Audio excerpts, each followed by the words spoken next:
All right, so it's May 12th. We are in day, what feels like 192 of this pandemic. Um, but we want to talk about the CARES Act because this just came up. Paul was doing a really good job of trying to keep us informed about what was going on with the CARES Act and specifically thrift savings plans for government employees. Well, civilians too, right? They have some civilians work for government that have TSPs. We know that from the 401k perspective that the CARES Act was allowing for people to do $100,000 withdrawal penalty free. And then they had 3 years to pay that back without any tax implications. Or you could do the $100,000 withdrawal penalty free, and then you can pay your taxes over the next couple of years, whatever that taxable liability is. And on the podcast, we've been talking about this a bunch, and we've been talking internally about this a lot. The market's up, the market's down. The most volatile I've ever seen it in my life. I mean, 600 points down one day, 700 points up the next day, for no good rhyme or reason, right? There's no market fundamentals driving these things.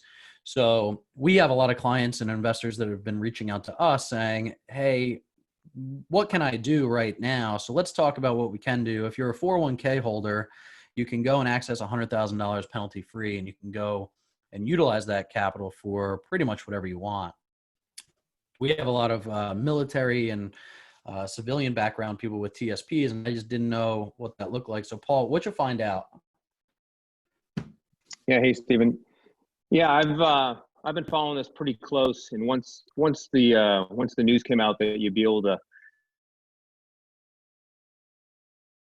10% penalty that is normally there, I was like, this is the opportunity to strike, to kind of gain control back of all that capital that I've put in there, because over the last 17 years or so, that's what we're told to do. And so now I've got, hundreds of thousands of dollars in there, but I can't touch it. And I've done TSP loans in the past, and those are fine for temporary short-term things, but you have to abide by their payment schedule.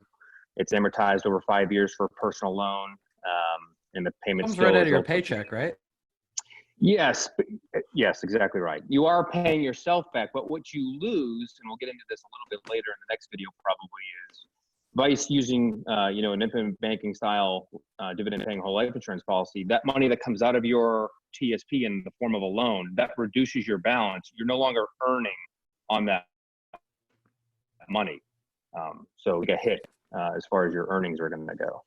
Or you could take a hit, I suppose.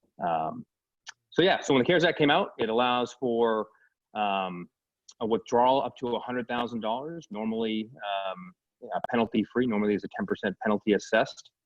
And you can also, there's supposed to be a loan provision that increases the loan provision. It used to be 50% of your account balance, of your vested balance, or $50,000, $50,000 being the max. But that loan limit is also going to be raised to $100,000. Right, and or 100% of your total vested, which is whichever is less, I guess, right? Right. So the limit on the withdrawal is also $100,000. Anything above that limit, you would actually incur the 10% penalty. So for a COVID-19 characterization for a withdrawal, it's going to be a $100,000 ceiling. Gotcha. Okay. And that goes from what now until the end of the year, right? And it's retroactive until, or back to January 1st. Yeah, 1 January through December 31st of 2020.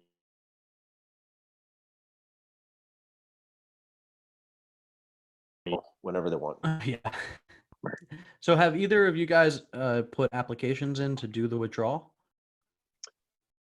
No, but my neighbor down the street, who's a retired Army guy after 25 years or so, and he was like, why should I leave my money in there till I'm 59 and a half? I've got some projects I want to do with the house in the backyard and pour some concrete and build a metal building and all these things. And he's like, oh, so he pulled this out. He called TSP. Now they haven't provided any additional guidance on the TSP website yet. Their next update is supposed to be 15 May. From what I understand of listening to the podcasts that the TSP has put out, is that they're basically updating their website. So I'm expecting to see some kind of guidance where there might be a button or maybe you put in that this is a hardship withdrawal for COVID-19 related purposes, something to that effect. So that, but anyway, he did this, and they said, hey, you'll have your money in 72 hours, direct deposit right into his account. Oh, wow. That's great. So. All right, cool. Well, that's it. We just wanted to give you a quick little update on what it looked like. Just for clarity, are you guys taking some TSP money out? I don't have any money in TSP. I haven't had money in the market in years, so I'm good. Dave's already cashed out. And Paul, you I know we spoke before the call. You're doing the same thing. Yeah, I'm going to do the same thing. So I'm gonna pull out 100, and I'm gonna route it through a dividend paying whole life insurance policy, and then wait for an opportunity to arise and deploy that capital. But this is great. It's a great strategy, I think, for people. When you leave the military, that check stops, right? You get a little pension if you have served over 20 years or whatever. But that check is, the money that I get paid every twice a month is going to stop. So I'm trying to put myself in a very strong cash position as I leave the military. So I'm set just in case, I can't duplicate the income that I make now immediately upon retirement, or we just want to take a break and go on vacation or something for 6 months. So that's what I'm doing. And it's just taking money from one asset class, a 401k, TSP, and putting it in another asset class. That's all I'm doing. Well, and you just said you wanted to take that money out and wait for opportunities to arise, but as all three of us know, there's tons of opportunity right now.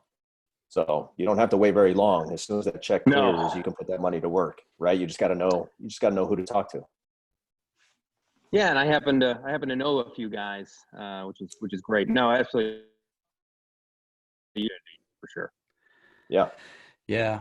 So if you're listening to this and you're interested in what you can do with some of your money to take it out of the volatile stock market and put it into some different vehicles to maximize your growth and really start to secure your financial future in your retirement, in the link below, in the comments section below, I'm going to link our original podcast that we did, and then also a training webinar that we've done together too, to talk about what it looks like to take that capital out, put it through a dividend paying whole life policy, and then invest it into something like we do, which is commercial real estate, what the benefits are of all that stuff. So, all right, so we're going to put all of our contact information down below, but if you want to take advantage of the CARES Act and you need to get some guidance on it, feel free to reach out to us. We are not lawyers, we're not CPAs, but we are investors, and we do this with our own money, our own family's money, and this is how we've been building our wealth over the last couple of years. So thanks, guys. Appreciate you taking the time to run through this with me.